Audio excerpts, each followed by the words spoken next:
The apparent success of the Premier Grand Lodge following the leadership of the Duke of Montague in 1721 led to the formation of other Grand Lodges. A new Grand Lodge called the Grand Lodge at York, also known as the Grand Lodge of All England, which started its activities around 1725 and survived for nearly 70 years, claimed that it proceeded from an operative lodge that had been meeting since 1705. It was unique in that besides giving the 3 degrees, it conferred a 4th, known as the Royal Arch degree. Due to the alleged connection to the Knights Templar, who were Catholics, Masons joining this degree were required to be Christians. Later, other Grand Lodges were set up, such as in 1751, the Grand Lodge of England, according to the old institutions, who called themselves the Ancients. Also, they were known as the Seceders.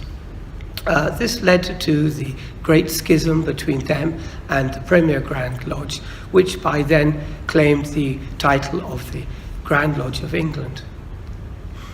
The Ancients was also informally known as the Atholl Grand Lodge because for half of its 62-year existence, the 3rd and 4th Dukes of Atholl were its Grand Masters. In 1779, the Grand Lodge of All England, south of the River Trent, was formed by William Preston. So at one time, there were 4 Grand Lodges operating in England. In 1777, William Preston and some other Masons had returned home from church wearing their Masonic regalia. This was seen as a Masonic procession, though it was unorganized and only included a few brethren. However, processions were proscribed by a Grand Lodge. The argument got out of hand and Preston and the brethren were expelled, only to be invited back in 1789. And in the interim, Preston established his own Grand Lodge of All England south of the River Trent, but he closed it when he rejoined the Moderns in 1789. Then the Grand Lodge at York dissolved around 1792, leaving only the Ancients and the Grand Lodge of England. They became known as the Moderns, though in fact the Grand Lodge of England's history was much longer. And as the Scots and Irish claimed to be following a more authentic and ancient form of Freemasonry compared to the Moderns or the Grand Lodge of England, they called themselves the Ancients.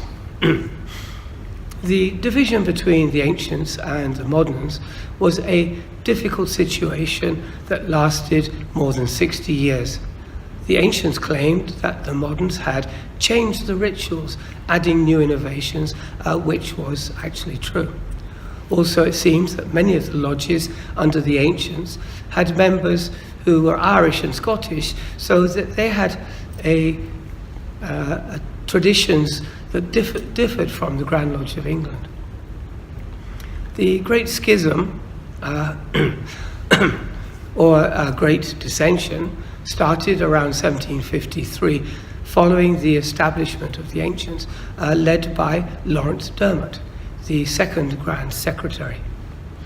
One of his first acts was to deal with the leg of mutton Masons, some men who had been initiating Masons into the Royal Arch degree for the price of a leg of mutton.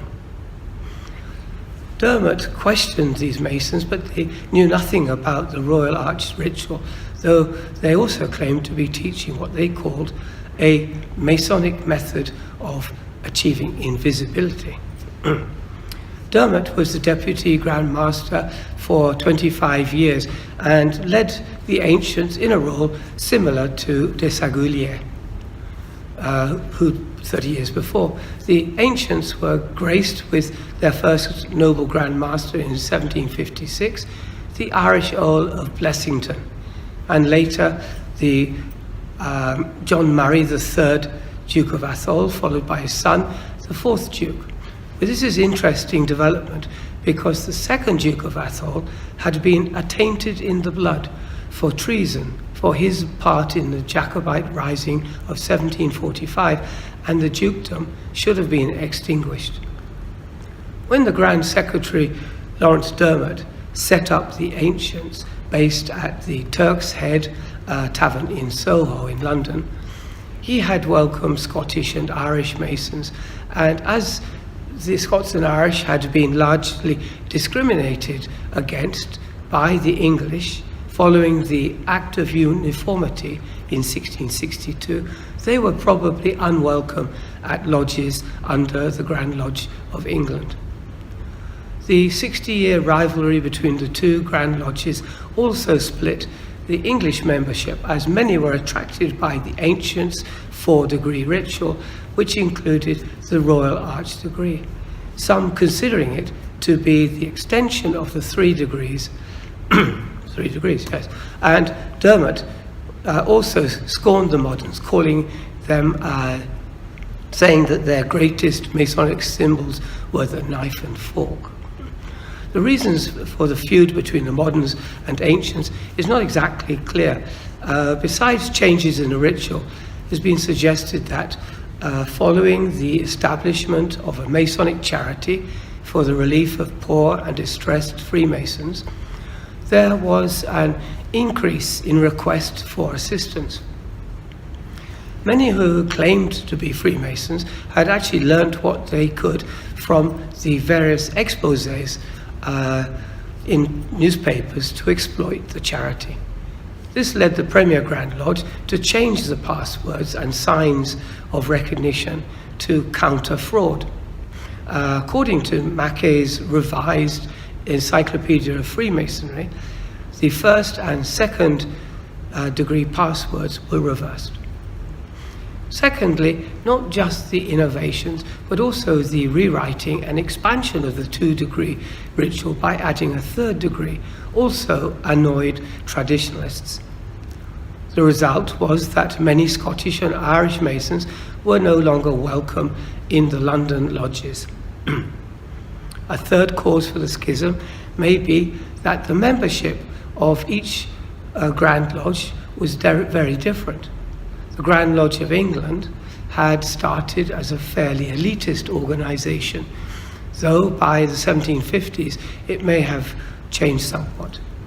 The Ancients, on the other hand, had a membership of working class Irish and Scots, and they had Jacobite leanings. The Jacobite rising of 1745 was still fresh in people's mind, and to appoint a Grand Master whose family was implicated in the rebellion would have been preposterous for many Masons in the Grand Lodge of England at that time.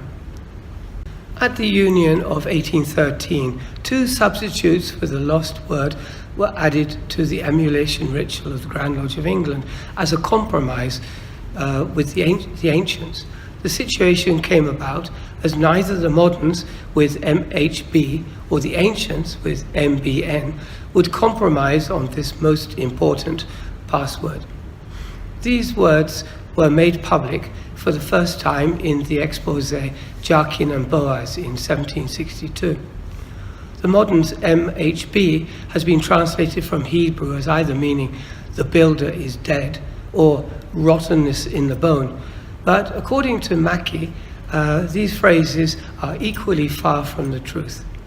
Mackay believes that the correct word has been mutilated, but because of my Masonic oath, I will have to leave the subject here, except to say that the true meaning can easily be found with a little research.